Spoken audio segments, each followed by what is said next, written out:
Boa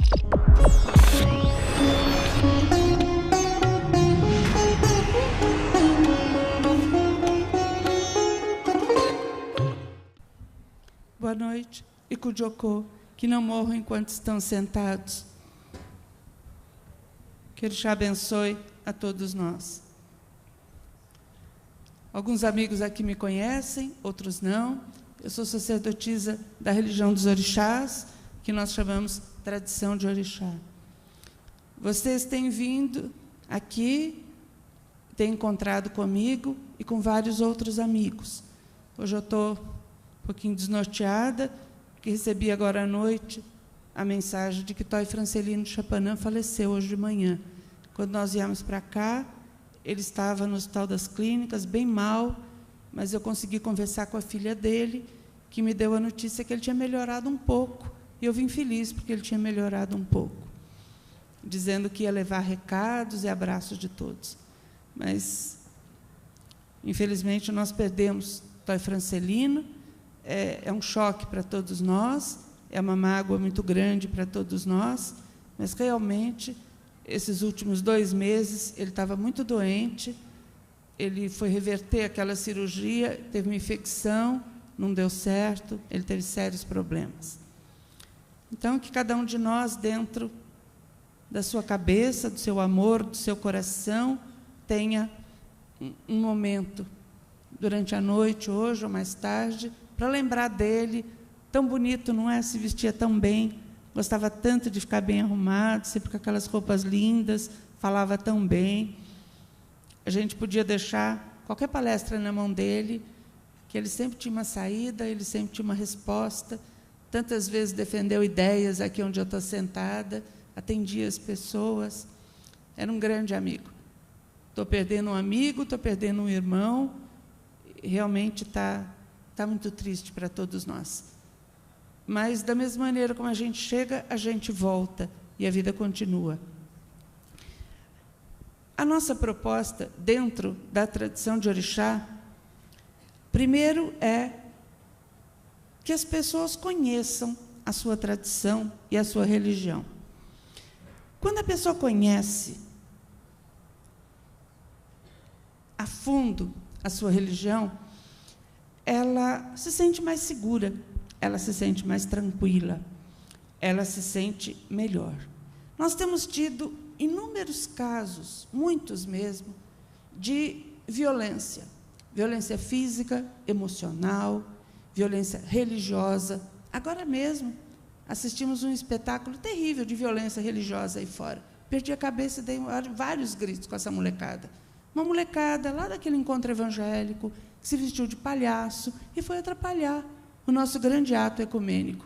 Não satisfeita, ficou na porta do teatro, provocando, impedindo que as pessoas entrassem. Não eram amigos.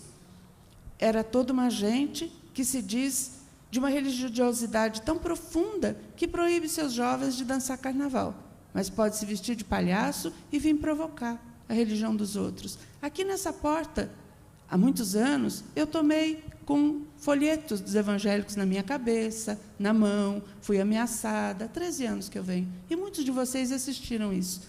Então, é desagradável esse tipo de violência, e nós temos que conviver. De vez em quando se perde a cabeça, que nem eu perdi hoje, que diz que são nojentos, e o tipo de religião que pratica é nojenta. Eu nasci cristã, nasci católica, hoje eu não sou mais, mas nasci, e estudei em colégio de freira, e meu pai e minha mãe me ensinaram que Jesus era uma figura maravilhosa, um homem doce, um homem dinâmico, um homem ativo, que queria o bem. Não é esse tipo de pregação que esses jovens têm, realmente. Porque o Jesus que eu conheci no colo de minha mãe não é esse. Não é o que manda roubar.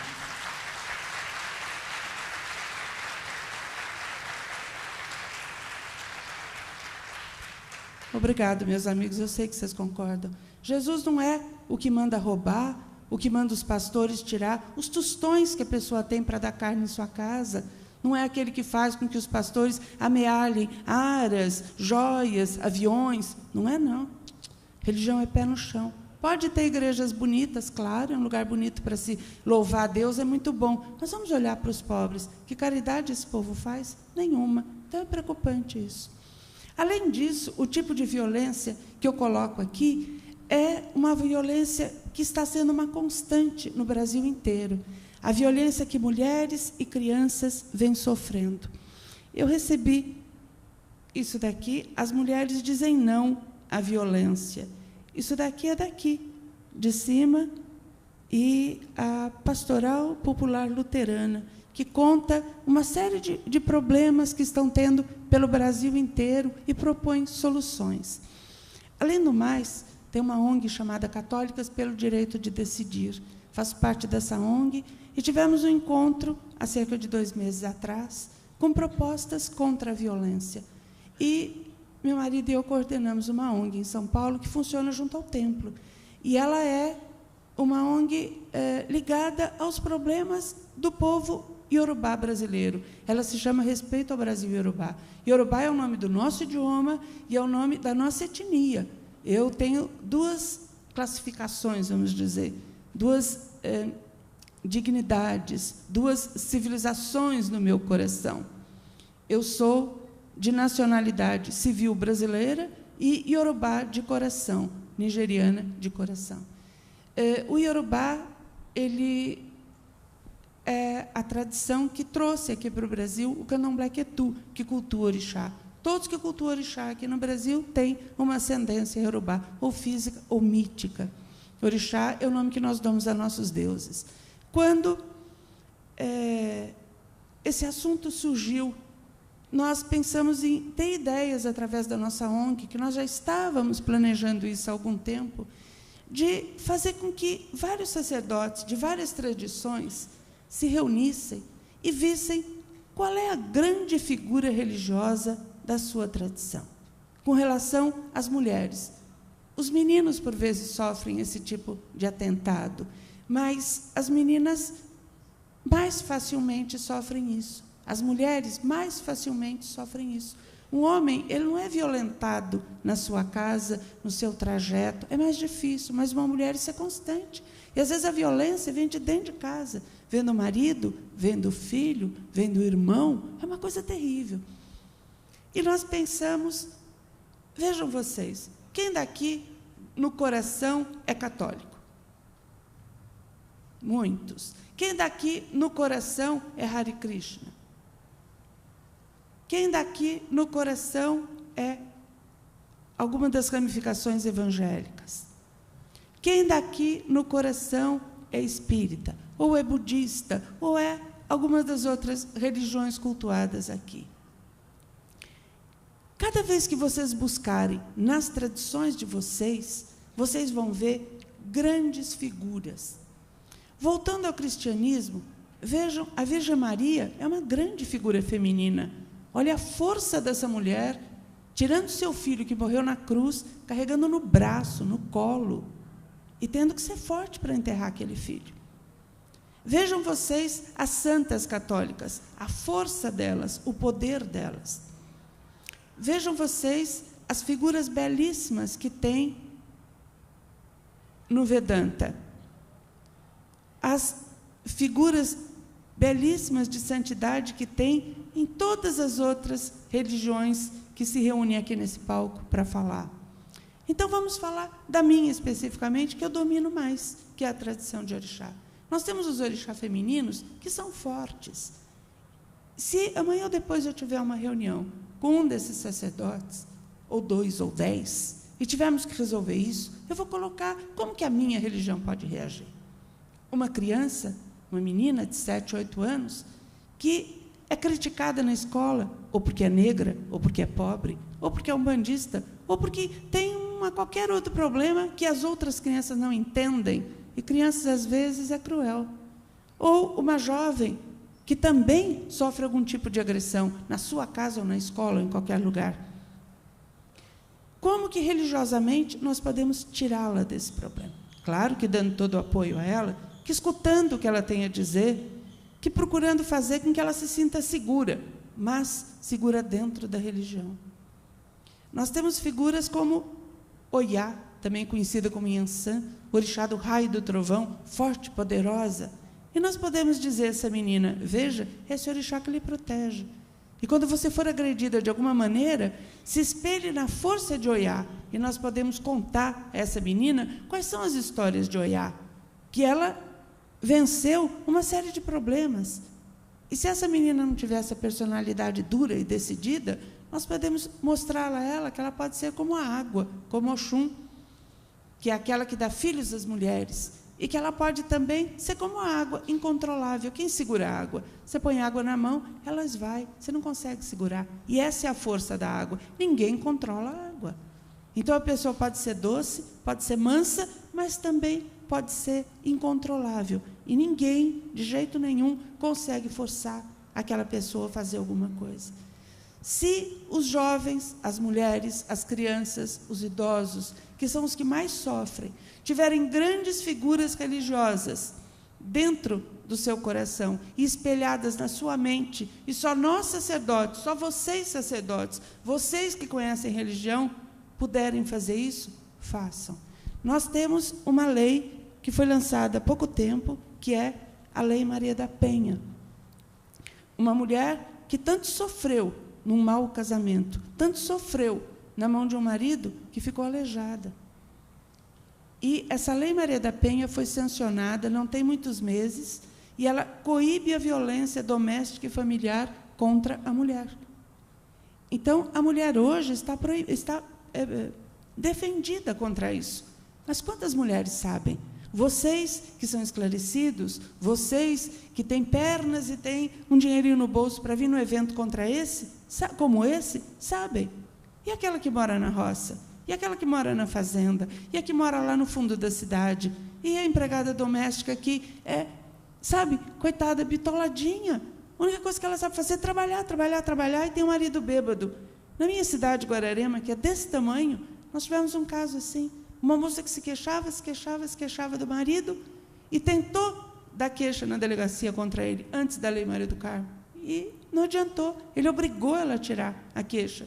E sabe o que ela fez? Pegou uma enxada e matou ela. Deixou 3 crianças pequenas, uma moça de 31 anos. E depois ele se matou. Se ele quer ser louco e se matar, tudo bem. Mas matar enxadada uma mulher que não fez nada, só porque ele estava bêbado, e deixou 3 crianças pequenas. São coisas terríveis que eu não gostaria de estar aqui falando para vocês. Mas somos nós, os sacerdotes, que recebemos esse tipo de notícia. Há poucos anos atrás, teve um caso assim, de conhecidos. E a mãe da jovem não tinha que recorrer. E eu fui lá, enxugar o miolo da moça do teto, enxugar o sangue do chão, porque não ia chamar uma faxineira para fazer isso. Eu, ao menos, sou uma religiosa e faço com amor. Então, eu gostaria muito que vocês procurassem essa lei, divulgassem, procurem na internet, contem para todo mundo, cheguem em cada vizinha de vocês, em cada mulher que vocês conhecem, por favor, e contem que essa lei existe e que ela vai ser protegida. E não pense que o marido vai deixar de dar dinheiro para cuidar dos filhos, porque ele vai ser obrigado a cuidar, sim, tem lei para isso. Ou nós acreditamos nas nossas instituições, ou nós acreditamos que o Brasil tem um imenso elenco de leis, e que esse elenco de leis pode ser acionado, basta ser acionado para funcionar. Ou então, como que nós vamos viver? Na selva do Tarzan? Não tem como. Nós temos que acreditar em alguma coisa. E isso tem que ser divulgado, isso tem que ser falado. Os caminhos contra a violência, quais são? Em primeiro lugar, nós temos que compreender o que é a violência, os tipos de violência que existem. E depois nós temos que ver o que nós podemos fazer, nós mesmos, para nos defendermos da violência. Porque a violência, ela é planejada. Raramente ela acontece de uma hora para outra num impulso. Aí realmente fica difícil. Mas ela é planejada. Isso que nós sofremos aqui e lá no ato ecumênico foi planejado. Todo mundo estava vestido, dançando igual, cantando igual, ironicamente agredindo pessoas que vêm aqui fazer o quê? Rezar pela paz. Da mesma maneira, como esses homens que agridem mulheres, mulheres que agridem mulheres, gente que agride criança, que agride idosos, que agride quem não pode se defender, também é planejado. Porque nenhum desses pais que estupra sua filha de 3, 4 anos, estupra a vizinha de 30, porque ele sabe que o marido da vizinha vai defender. Ele sabe que alguém vai tomar uma providência. Agora, a criança, não. A mãe ou é conivente, ou tem medo, ou acha que é mentira.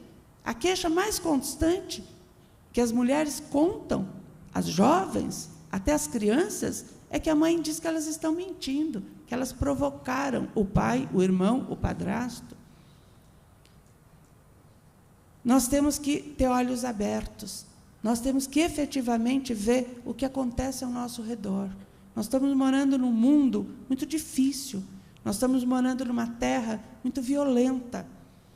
E essa violência, ela pode ser coibida, ela pode ser cortada, ela pode ser sanada. Se cada um de nós resolver se enfronhar do que ocorre, quando escutar um choro de criança constante na casa do vizinho, procura saber o que está acontecendo. Quando viu uma jovenzinha cabisbaixa, ela mudou, ela está alterada, procura saber o que está acontecendo. Sem contar que nós temos a droga. E a droga atinge o seu filho, o seu, e pode atingir o meu, pode atingir os netos de todos nós. A droga é uma tremenda violência contra o corpo humano. É uma tremenda violência contra todos nós. E nós temos que tomar uma atitude contra isso. E um evento como esse, que prega a religião, que prega a bondade, que prega a paz, e principalmente que prega a lucidez de todos nós, é um evento para se discutir esses assuntos. Eu vindo aqui, falando da minha religião para vocês, contando o que é orixá, contando as maravilhas da minha religião, porque é uma religião belíssima. Nós temos 10.051 anos de religião. E agora, no equinócio de outono, 21 de março, fazemos 10.052 anos. Somos politeístas, temos vários deuses para tudo. Estamos assustados com a violência que está ocorrendo e com as previsões para o próximo ano, esse agora que nós estamos vivendo. Na terça-feira de tarde, vocês vão ver essas previsões. Porque é um ano que prevê a paz armada. Aquilo que Dom Jaime falou ali, repudiando, é algo que vai acontecer. E que talvez vários de vocês tenham que recorrer a isso. Talvez nós tenhamos realmente que levantar uma espada, não para atacar, mas para defender. Não tem como ficar com a cabeça, igual avestruz, embaixo da asa ou dentro do buraco. Temos que tomar uma atitude lógica, sensata, religiosa contra a violência. E, principalmente, a violência sofrida dentro das casas. Se vocês olharem no conhecimento de vocês, se vocês olharem dentro do coração, dentro daquilo que vocês conhecem, das pessoas que vocês conhecem, tenho certeza que acharão 3, 4, 5 casos e que vocês poderão, eventualmente, depois de se esclarecer, e hoje com a internet é tudo tão fácil, sobre essa lei, poder reunir essas mulheres para um chá, para uma conversa, e mostrar a elas que existe caminho para isso. Tem casas que acolhem uma mulher com filhos quando ela não tem onde ficar, porque é vítima de violência. Tem locais onde elas podem se estabelecer, e a lei privilegia isso. O marido é obrigado, querendo ou não, a sair de casa e continuar a manter a mulher e os filhos. Ninguém é obrigado a apanhar, ninguém é obrigado a morrer, ninguém é obrigado a ser violentado. Nós estamos no século XXI, é o século da informação, é o século da atitude. E, por favor, tomem essa atitude.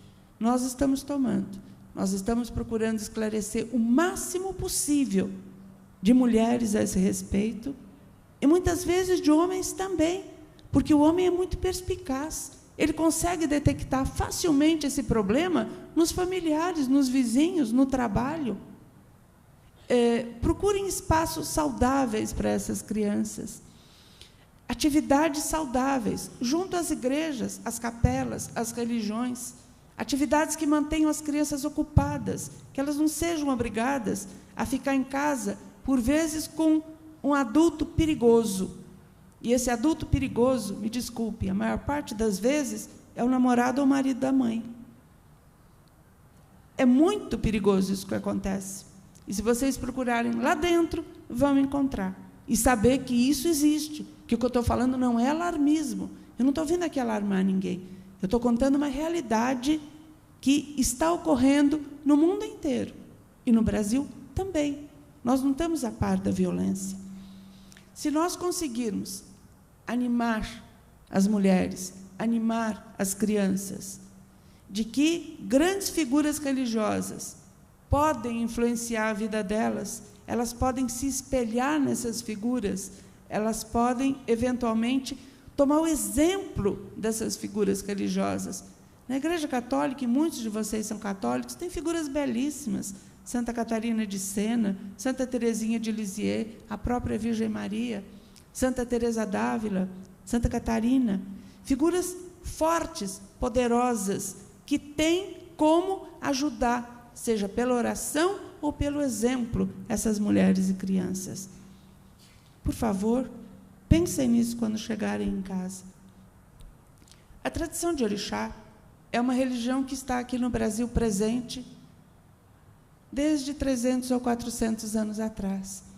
Ela, quando veio para cá, veio conosco, os escravos, dentro de grandes navios. Não trouxemos nada, só o nosso corpo. Os que tiveram sorte de chegar aqui, chegaram nus, sem nada, sem saber a língua, sem saber para onde iam, só sabendo a realidade do sofrimento e do trabalho, sem compreender nada. Mas orixá veio conosco. Ori é a força vital do ser humano. Orixá são forças vitais escolhidas. Porque nossa tradição é oral. Nós não temos livros sagrados, nós temos livros que falam do sagrado. Pelo fato de nossa tradição ser oral, é muito mais fácil carregá-la para um lado e para o outro. E foi o que deu continuidade aqui. Aqui a tradição de orixá deu origem a 3 grandes religiões que se fundem em uma só. O Candomblé Angola, que cultua Inquice, o nome da divindade. O Candomblé Quetu, que cultua Orixá, o nome que damos à divindade. E Orixá e Candomblé Jeje, do Euefon, que cultua Vodú. Todos eles são conhecidos como Candomblé. Candomblé é local onde se dança.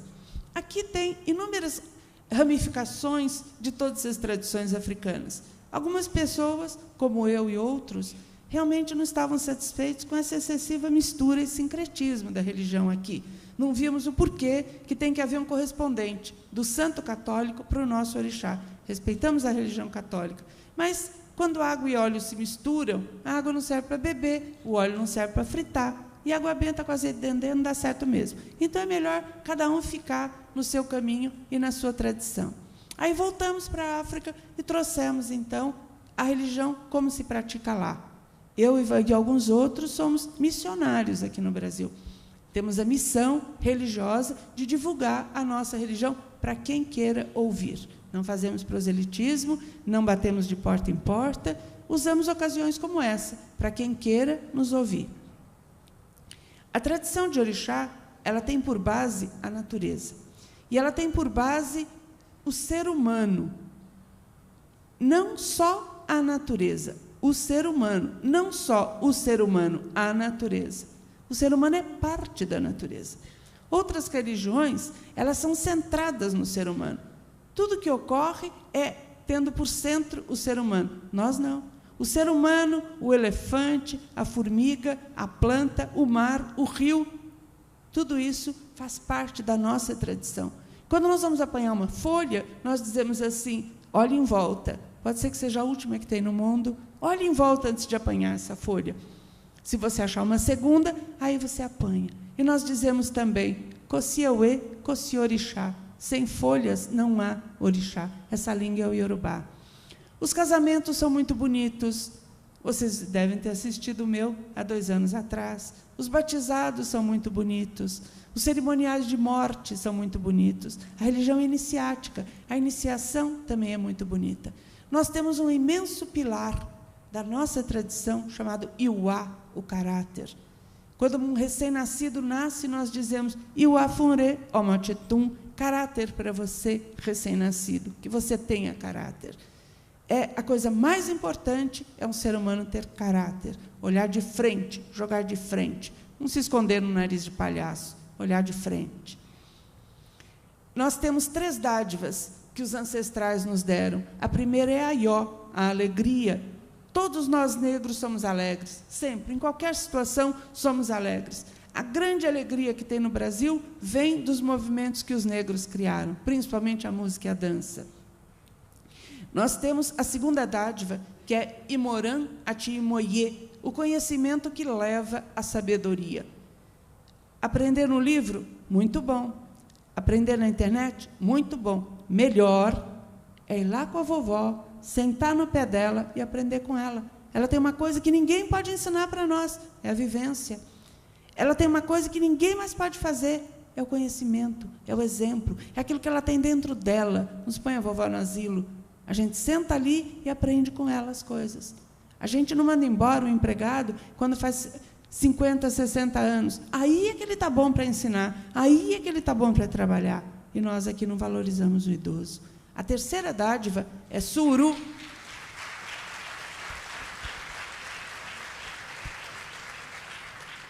Obrigado, amigos. Eu sei que vocês pensam como a gente. A terceira dádiva é Suru, a paciência. Tão importante que nós chamamos Yasuru, a paciência. Eu tive 3 filhos, ficaram 9 meses aqui para nascer. E eu tive que esperar, porque se tirasse antes, eles morriam. Vocês já chocaram um pintinho. Se quebrar ali, não deixar o pintinho quebrar por si, ele morre, ele nasce fraco. Uma borboleta, tudo tem a sua época. E o momento da borboleta é tão importante quanto o momento do elefante, a gestação do elefante. É a mesma coisa, é igual, é importante igual. Então, a paciência, o aguardar que as coisas ocorram, é uma dádiva que a ancestral nos dá. E nós temos que fazer jus a ela. Toda vez que o ser humano sai da sua linha de pensamento, toda vez que um ser humano sai daquilo que os pais lhe ensinaram, daquilo que os mais velhos lhe ensinaram, ele falha. Porque ele não olhou em volta. Ele não viu a experiência dos mais velhos para daí agir. Agora, eles podem fazer isso dentro deles mesmos. Porque nesses 10.000 anos, pela nossa religião, pela nossa tradição, vocês nasceram e morreram inúmeras vezes. Tudo isso está acumulado. Aqui é o Ori, a força vital do ser humano, a cabeça, o destino. Lá dentro é Ori Inu. E esse Ori Inu é a memória ancestral. Todos nós que estamos aqui, encontramos uma situação na rua e dizemos, nossa, já passei por isso antes. Ou encontramos uma pessoa, temos uma empatia imediata, ou temos uma antipatia imediata. Isso é memória ancestral. E quando vocês vão contra essa sensação que tenta aflorar, vocês empurram lá para baixo, vocês se dão mal. Ou porque não querem ter simpatia por aquela pessoa, porque por alguma maneira não é conveniente, e depois se arrependem, ou porque querem continuar a ser simpáticos a alguém que, na realidade, tiveram uma ojeriza na primeira impressão, e vão se dar mal também. Acreditem na intuição de vocês, acreditem na memória ancestral. Vocês não vão acreditar o tempo todo que vocês estão recebendo mensagens do além na cabeça. Não é isso que eu prego. O que eu prego é o bom senso e acreditar na intuição de vocês. Avaliem quantas vezes vocês deixaram de acreditar e quantas vezes vocês acreditaram e foi muito bom. Acreditem mais em vocês mesmos. A oração é algo extremamente importante. A única maneira de você se pôr no colo de Deus, que para nós é pai e mãe, é rezando.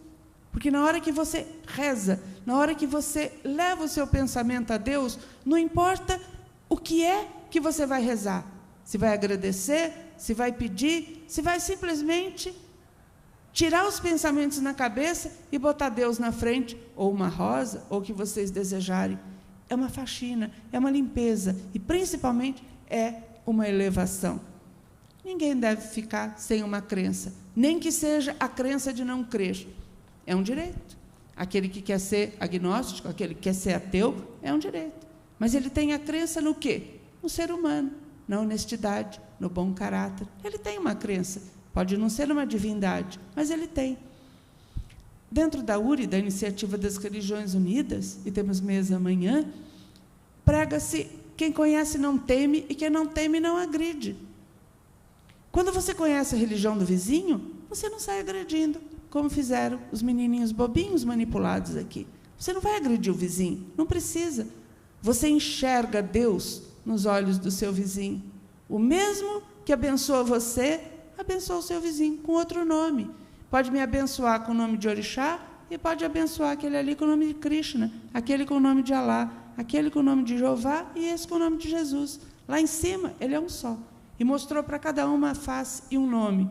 E o dia que o ser humano abriu os ouvidos, porque o Batalá, o Deus Criador dos homens, deu 2 ouvidos para cada um e uma boca só. Então, no momento que abriu os ouvidos e ouvir o vizinho falar da sua religião, como escutamos hoje, coisas tão bonitas, em vez de querer atabalhoadamente, sofregamente falar da sua, quando você escuta o outro, você vê a beleza que tem na religião do outro. A tradição de orixá não é enfeitiçar os outros. Nós temos horror à feitiçaria. O feiticeiro é um ser execrado. Mora lá no fim da cidade, ninguém dá a mínima atenção a ele. Eu falo em termos de Nigéria, onde a religião nasceu e onde ela está até hoje. Nasceu no mundo mítico, em África. Hoje está estabelecido na Nigéria. O sacerdote, quando ele levanta de manhã e anda pela cidade, as pessoas deitam no chão na passagem dele como homenagem, tocam a fibra da roupa e põem na testa. E vocês que leem o Novo Testamento, o que leem? Que as pessoas tocavam nas franjas da roupa de Jesus e levavam a mão à testa. É a mesma coisa. E quando vocês leem isso daí, vocês estão lendo o quê? Que respeitavam a religião que Jesus praticava. Nasceu judeu, viveu judeu, morreu judeu, um grande rabino. E deu origem a uma outra religião, o cristianismo, que prega tanta bondade quanto qualquer uma outra. Então, é importante separar a pessoa que tem uma religião no coração e que pode ser confiável religiosamente e o feiticeiro, que espalha cartazinhos pela cidade, faço e desfaço qualquer tipo de trabalho, tal. Isso não existe. Agora, é o ser humano que dá espaço a esse tipo de pessoa. Nós odiamos a religião. Se tem a religião, não, desculpe, a feitiçaria, se tem um ódio no coração da pessoa justa e honesta, é saber que o outro está sendo vítima de uma coisa execrável, de uma manipulação, e a feitiçaria é isso. Não é um ódio, ira, não. É um ódio que vem de dentro, é uma coisa ruim de conviver, porque você sabe que aquilo é errado, mas a ambição, o desejo de ser mais, o desejo de obter da pessoa, leva ela a acreditar nisso. E aí vem as bobagens, como amarração e outras coisas. Nada disso funciona. A feitiçaria é uma pedra num elástico. Você joga, ela bate lá e volta na sua cabeça na hora. E volta na cabeça de quem fez. Sabe por quê? Feitiçaria não veio com bula nem com efeito colateral. Quando faz uma coisa dessa, não sabe o que está fazendo. Então, qualquer religião, não só as afrodescendentes, lidam com feitiçaria. Quando a bobinha da menina escuta da amiga, rouba o Santo Antônio da igreja e pendura ele no poço para ter um namorado, isso é uma feitiçaria. Ela está desencadeando uma força maligna. Quando um rapaz que quer muito trabalhar pega o cavalo de São Jorge e amarra ele em cima de uma árvore, isso é uma feitiçaria, é uma bobagem igual. Quando algumas outras religiões ficam rogando praga em cima de um vidióleo e saem jogando pelas paredes dos vizinhos, queima Jesus, isso é feitiçaria. Não tem necessidade de nada disso. Porque se tiver que tomar uma providência, Deus, em qualquer dos seus nomes, toma. Mas ele acredita em livre-arbítrio. Ele acredita que cada um de nós tem que viver, justificar a sua vida, e quando voltar para o mundo ancestral, também se justificar com quem ficou lá do outro lado. Ele acredita no livre-arbítrio. E é aqui que nós temos que nos modificar. E a isso nós chamamos axé. Axé significa ao axé, nós realizamos. Não é dançar na boca da garrafa, não é nada dessas bobagens que está espalhado por aí. Axé é realização, nossa palavra mágica, porque nós realizamos aqui. Então, hoje, se possível, vamos axé, realizar. Vamos realizar grandes coisas, principalmente, voltando um passo para trás, com relação à violência. Se vocês quiserem mais alguma conversa a respeito da Lei Maria da Penha, aqui atrás tem, provavelmente, como obter isso na internet. Eu vou estar aqui amanhã o dia inteiro, meu marido tem mesa, vou estar aqui, posso conversar, terça-feira, podemos conversar sobre isso. Por favor, pensem carinhosamente no fato de que mulheres como vocês, crianças como seus filhos e netos, estão sofrendo violência, e algo tem que ser feito. E agora, se vocês me permitem, antes de encerrar, eu gostaria de fazer uma oração pelo nosso grande amigo Toy Francelino. Esse ano foram 2 mortes que nos chocaram muito. Já o ano passado estávamos chocados com Dom Luiz, e esse ano com Pastor Neemias e com Toy Francelino. E nós temos que pensar o seguinte: a morte, ela não é uma coisa ruim, ela é uma modificação, ela é uma transformação. E os orixás que representam a morte para nós, que são Anamburucu e Omolu Obaluayê, são a morte enquanto transformação. Receber o corpo, enterrar e ali transformar em matéria-prima para outros homens. Quem nasce aqui, morreu lá. E quem morre aqui, nasceu lá. Então, antes de dormir hoje, que ainda dá tempo, no seu coração, lembrem da figura dele, lembrem da figura de Pastor Neemias e falem o nome deles. Mariem, a família de Pastor Neemias. Vasconcelos Ferreira, a família de Toy Francelino. Porque chegando lá, a família abre os braços e recebe ele. E ele vai ser muito bem-vindo, tenho certeza. Assim como o Pastor Neemias foi muito bem-vindo. E um dia eles voltam. Dentro da nossa crença, um dia eles voltam. Através da barriga de um amigo, da barriga de um parente, de um filho, de um sobrinho. Moboiku e Ikuo. E eu louvo a morte. Eu louvo os ancestrais. Eu louvo todo aquele que se foi.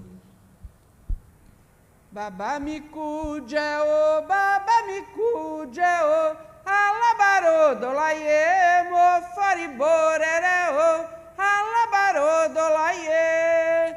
Eu disse, pai e mãe, a morte devorou vocês. Nós, os que simpatizamos com vocês, ficamos na terra e nos prostramos no chão em sua homenagem. A vocês todos, todo o nosso amor, o amor de Orixá, a bênção de Orixá, axé, axé, axé.